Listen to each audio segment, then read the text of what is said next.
ten কি হ'ব ten লগত মই লগাই দিলো ডি টেন্ড কি হৈ গ'ল টেন্ড হৈ গ'ল আৰ ই ডি মই কৈছো আৰ ই ডি কি হ'ব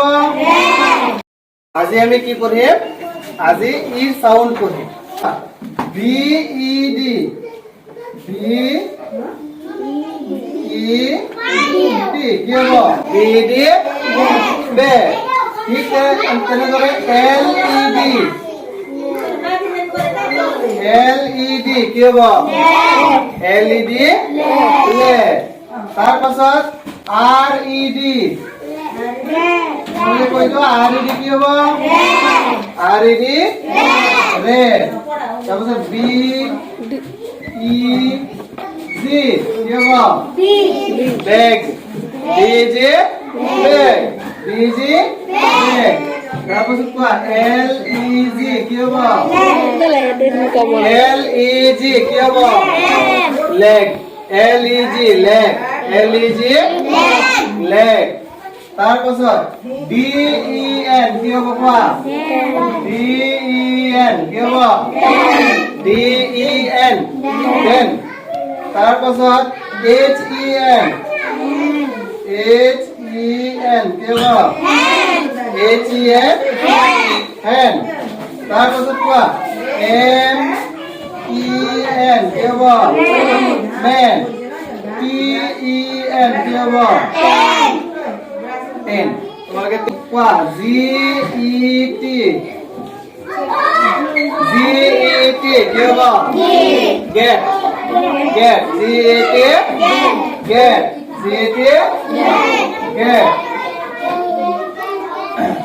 এম ই টি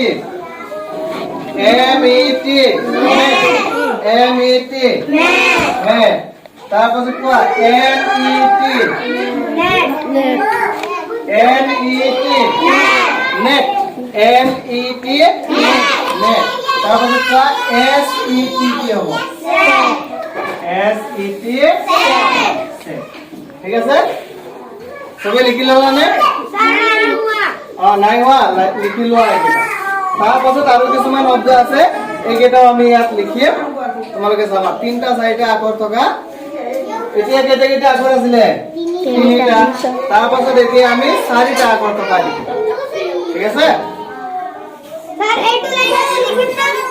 লগতে লিখি যাবা এতিয়া শুনা ইয়াত আমি এতিয়ালৈকে পঢ়িলো কি 2টা আখৰ থকা 3টা আখৰ থকা A C N M E N B D এইখিনি আমি পঢ়িলো হয়নে এতিয়া আমি পঢ়িম 4টা আখৰ থকা শব্দ কেনেকে হ'ব যেনেকে বি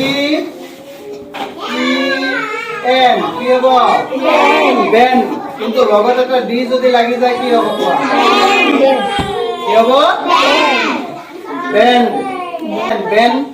লগত এটা ডি লাগি গ'ল কি হৈ গ'ল বেন ঠিক তেনেকে এল ই এন কি হ'ব কোৱা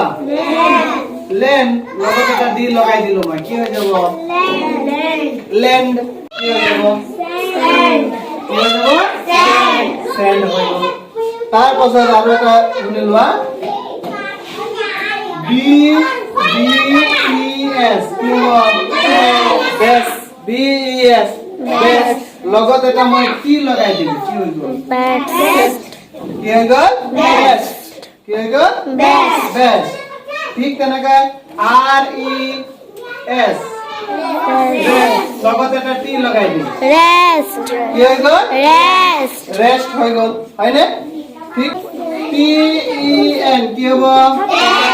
টেন লগত মই লগাই দিলো ডি টেন্ড কি হৈ গ'ল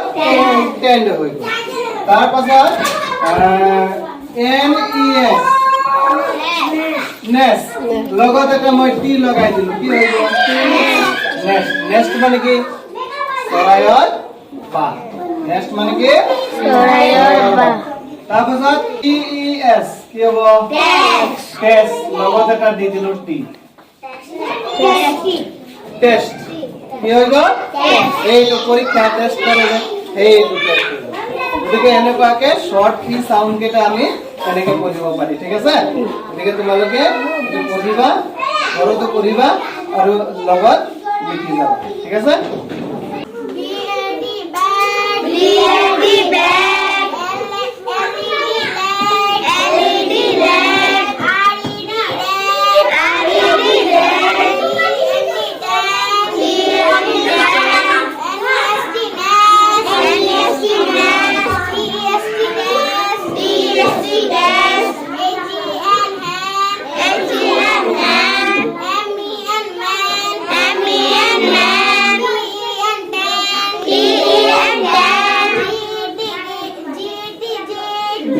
টি গেট,